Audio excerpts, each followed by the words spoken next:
So what would actually happen if you completely gave up sugar for 2 weeks? Let's dive right in. The first thing you would notice is the shape of your face would change. It would go from being more roundish or puffy to a thinner face, like even with my face. You can see this before and after. My face actually was roundish and now it's not. So you'll see it in your face and you'll definitely see it in your midsection. So the reason why you'll lose fat in the midsection is because your liver is releasing fat. When you cut out sugar, the body is now forced to live off fat fuel because sugar and fat fuel are the only two fuel sources in the body. And given the choice, the body always will burn sugar over fat. When you cut that sugar out, you're left only with the fat fuel, forcing your body to use up the fat reserves, starting with your liver. All right, the second thing that's going to happen, there's four main organs that are going to be affected when you cut out sugar, more than other organs, okay? Your eyes are definitely going to improve. You'll have less blurriness. You'll see better. You see, the eyes are definitely going to improve. You'll have less blurriness. You'll see better. You see, the eyes are very sensitive to sugar. This is why diabetics develop a condition called diabetic retinopathy. Okay? Destruction of the retina, that's the main nerve in the back of the eye, so your eyes will improve. The kidneys will improve. The kidney is another organ that gets hammered with too much sugar. This is why you might end up with sugar in the urine or protein urine because the sugar is creating a lot of inflammation and kind of rusting out the pipes, like your blood vessels that go right through the kidney to be filtered. And this is what is called diabetic nephropathy. Neph meaning nephron, which is the little filtering things in your kidney. So basically, you'll have better kidney function. And then we have your arteries. If there's too much sugar, they call that diabetic artery disease or vascular disease. And so when you cut the sugar out, the inflammation in your arteries, all that rusting effect by that excess glucose will kind of start healing again.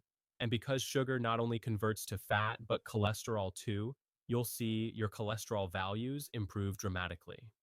Then we get to the nerves in the brain. When you decrease sugar out of your diet, your nerves start healing up. If you have a diabetic condition called peripheral neuropathy, where the ends of your nerves in the bottom of your feet are being destroyed, that will start going away. But also, since there's a lot of nerves in your brain starts healing. And there's two main things in the brain that will improve. First, cognitive function. So your memory is better, your focus is better, and your concentration is much better. You're going to find that your mood is just completely changed. You're going to be much happier. Mind blowing to me, and I'm trying to understand this, like diabetes, for example, right? What is diabetes? That is a disease of too much sugar in your blood, right? The obvious approach would be to eat less sugar if you're diabetic, right? Approach would be to eat less sugar if you're diabetic, right? I mean, if diabetes is too much sugar in the blood, why not decrease the sugar in your blood? But maybe I'm missing something because if you look this up medically, you look at what causes diabetes, they're going to say two things, lifestyle and genetics, okay? And with lifestyle, they say it could be obesity. It could be a lack of exercise or, and this is a good one, urbanization. I guess moving to the city will increase your risk of becoming a diabetic, but they're not mentioning too much dietary sugar. It's just wild to me. Instead, they say it's eating too much saturated fat, but that data has been completely debunked. And I will put a couple of things down below you can check out if you still have even a hint of thought that it's a saturated fat. It's not, it's the carbs. And then when you dig a little bit further regarding the poor diet, they actually tell you to maintain high levels of grains in your diet. Now, they will say whole grains, but even whole grains are like 85% carbohydrates. Maybe you can help me out. I don't know if it's just obvious to me or why other people are not getting this, but it's just so simple. You cut the sugar out if you have diabetes. All right. The next thing you're going to notice is you're going to get up a lot less during the night to pee. Okay. Why is that? Because water follows sugar. Okay. So if you're going to get up a lot less during the night to pee, why is that? Because water follows sugar. So if you're eating sugar and it's going to your blood, it's getting filtered to the kidney, you're going to find that that's going to trigger more urination, especially at night.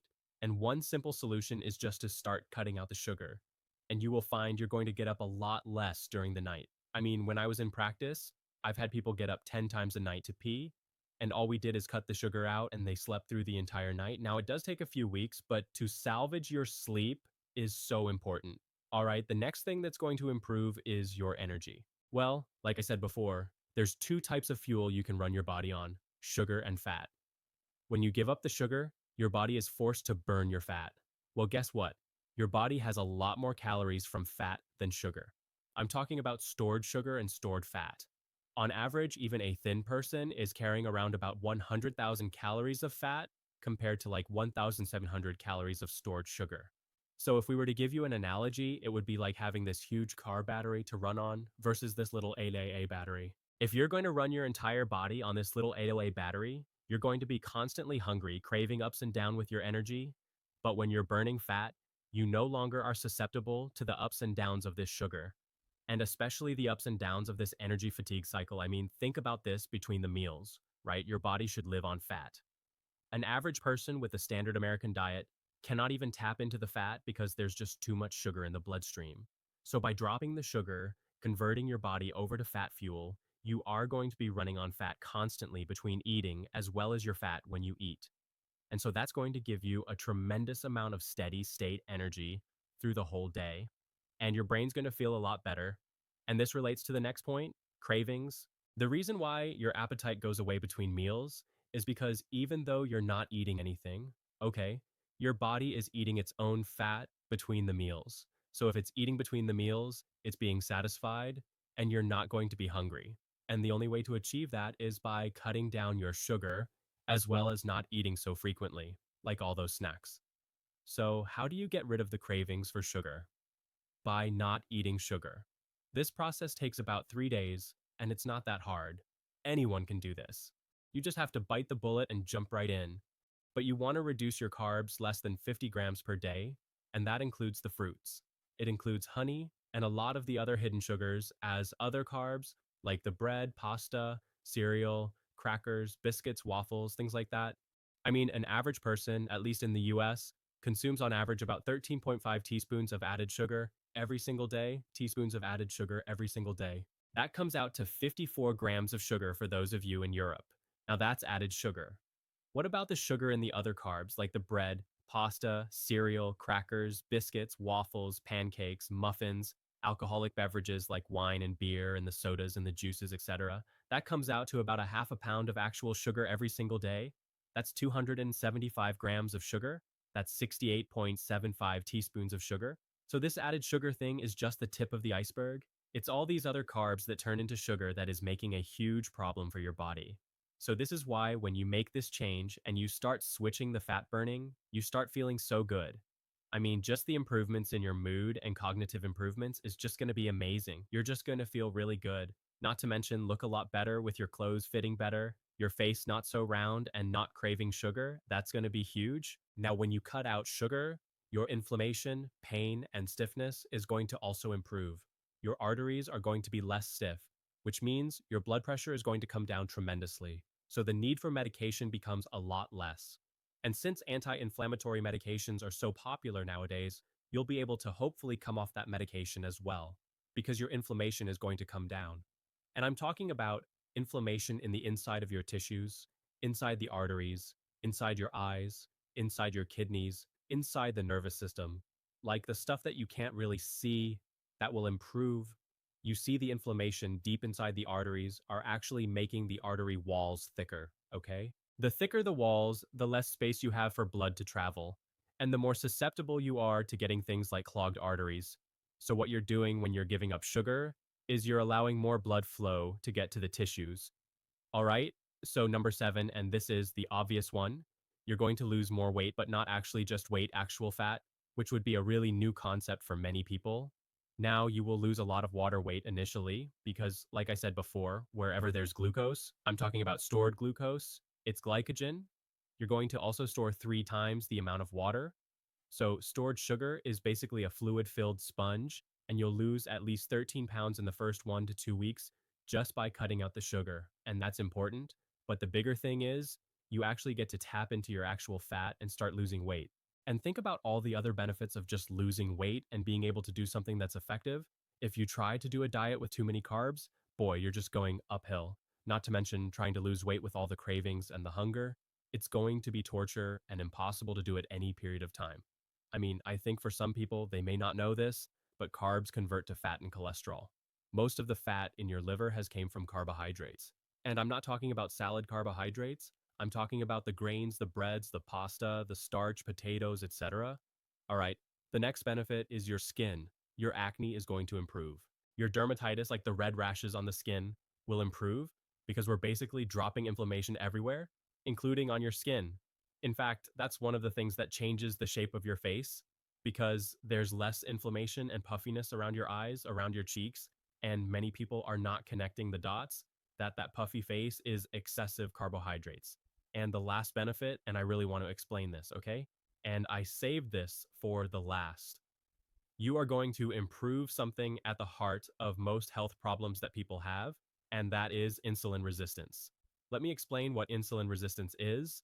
First of all, you have to realize that insulin is a hormone triggered by sugar, okay, and carbs. And so they both kind of go hand in hand. When you increase insulin, it's because of the carbohydrates. So when your body develops a resistance to anything, it's rejecting that thing, okay? Now, you can also have glucose intolerance, which is a form of resistance, right? So, this is all about receptors in your body, okay, when receiving certain things. So, when you consume a lot of sugar over time, your body is resisting that, and the sugar does not connect anymore because the body is putting up a barrier. It's becoming very intolerant.